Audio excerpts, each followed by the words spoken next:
Mumekaa hapa miezi 9 kutoka sehemu zote za Kenya, kutoka jamii zote za Kenya. Mtafanya kazi vile mumekuwa trained hapa. Mtafanya kazi na polisi, munaungana na jeshi kubwa ya polisi. Karibu sasa tutakuwa na polisi 1110. Wale mumetrain na wao hapa, wale mtafanya kazi na wao Kenya, wao ni ndugu zenu, wao ni madada zenu kuliko hata wale mumezaliwa na wao. Hiyo ndio Kenya tunataka kujenga, yenye haina mipaka ya ukabila na sehemu mtu anatoka ama dini. Mimi nataka niwaambie hasa accounting officer wetu katika ofisi ile, mchunge pale kwa procurement, ndio shetani wa ufisadi anaishi hapo.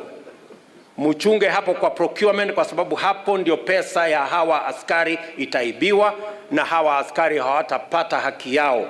Mimi nataka hiyo pesa yote tunaweka katika mambo ya budget ya usalama ifike kwa hawa askari, wawe na vifaa ya kutosha, na tutahakikisha kwamba kuna pesa ya kutosha ili askari hawa wawe na vifaa vyote vinavyohitajika waweze kusimamia usalama wa taifa letu la Kenya.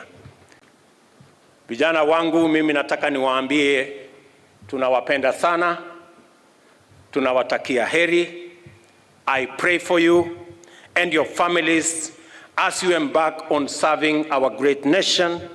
May the Almighty God protect you and bless the work of your hands, and may He grant you the wisdom and fortitude to serve with distinction, even in challenging and dangerous situations.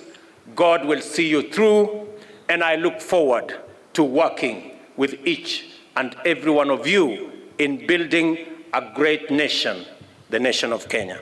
Asanteni sana, nawatakia baraka ya Mungu. God bless you, and I wish you success in your service. Thank you very much.